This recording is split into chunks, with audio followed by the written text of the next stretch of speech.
Bonjour les enfants et bienvenue sur Histoire pour enfants à écouter. Aujourd'hui, je vais vous raconter l'histoire de Blanche-Neige. Installe-toi bien confortablement, l'histoire va commencer.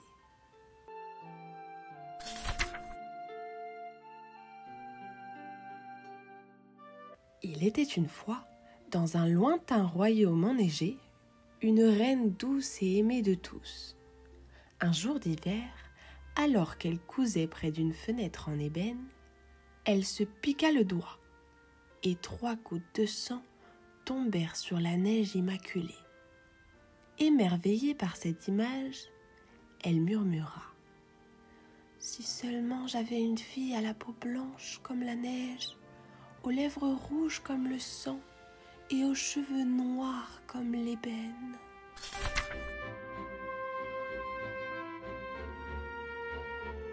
Son vœu fut exaucé et peu après, elle donna naissance à une ravissante petite fille qu'elle nomma Blanche-Neige.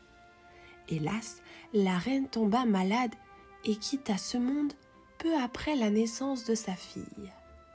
Le roi, affligé, se remaria avec une femme d'une grande beauté, mais au cœur froid comme la glace, la méchante reine.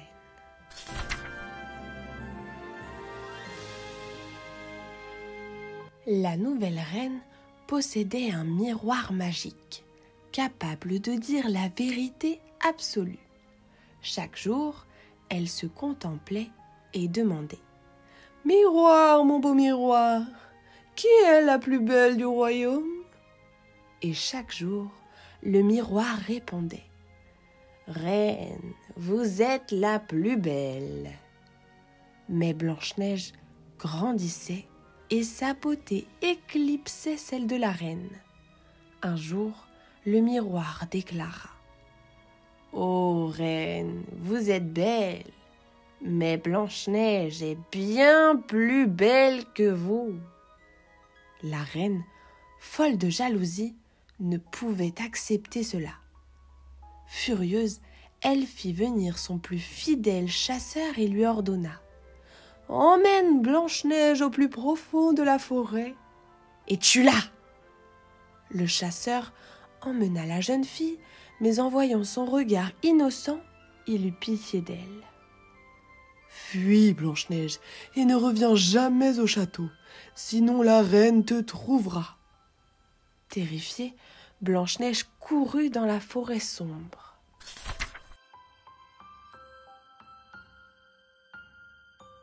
La nuit tomba et Blanche-Neige se retrouva seule. Des ombres étranges se dressaient autour d'elle. Des branches craquaient sous ses pas. Des yeux brillaient dans l'obscurité. Mais au lieu de monstres, ce furent de gentils animaux qui s'approchèrent. Des lapins, des écureuils, des faons et des oiseaux. Comprenant sa détresse, ils la guidèrent à travers les bois jusqu'à une petite maison mystérieuse.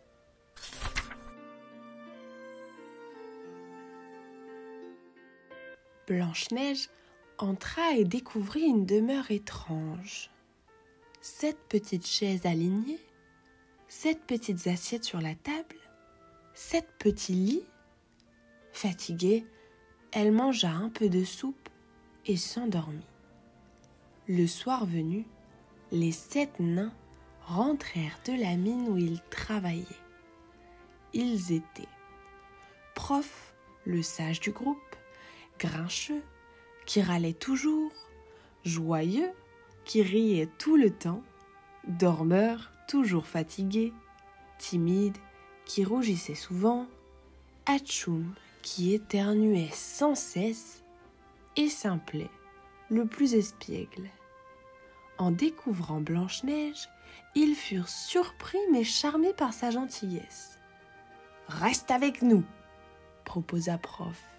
« Oui, nous te protégerons !» ajouta Joyeux. Elle accepta et bientôt, Elle et les nains devinrent une vraie famille.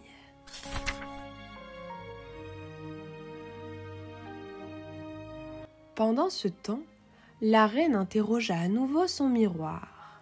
« Miroir, mon beau miroir, qui est la plus belle du royaume ?» Le miroir répondit. « Reine, vous êtes belle, mais Blanche-Neige vit encore et elle est plus belle que jamais. » Furieuse, la reine prépara un plan diabolique.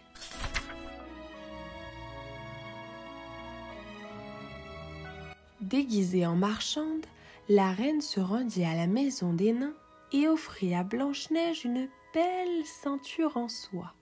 « Laisse-moi te l'attacher, ma douce enfant. » Mais dès que la ceinture fut serrée, Blanche-Neige s'évanouit. Heureusement, les nains arrivèrent à temps et coupèrent la ceinture.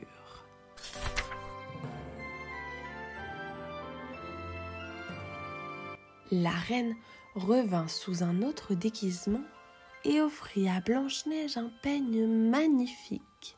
« Regarde comme il brille, laisse-moi le mettre dans tes cheveux. » Dès qu'il toucha son cuir chevelu, Blanche-Neige s'écroula. Mais encore une fois, les nains la sauvèrent.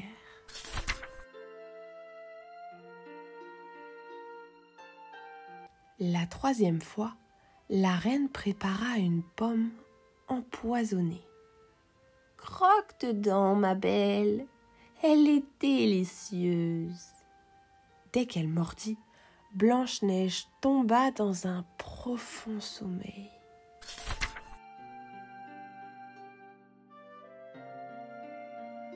Les nains la trouvèrent inerte et, croyant qu'elle était morte, la placèrent dans un cercueil de verre, veillant sur elle jour et nuit.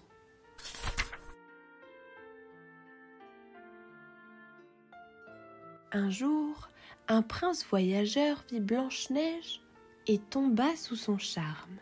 « Elle est magnifique, laissez-moi l'embrasser une dernière fois en hommage à sa beauté. » Il posa un baiser d'amour sincère sur ses lèvres. À cet instant, la magie du poison se brisa et Blanche-Neige ouvrit les yeux.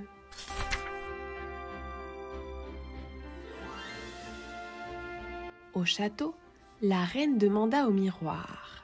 « Miroir, mon beau miroir, qui est la plus belle ?»« Reine, vous êtes belle, mais Blanche-Neige est revenue à la vie. » Folle de rage, elle s'enfuit mais tomba d'une falaise, disparaissant à jamais.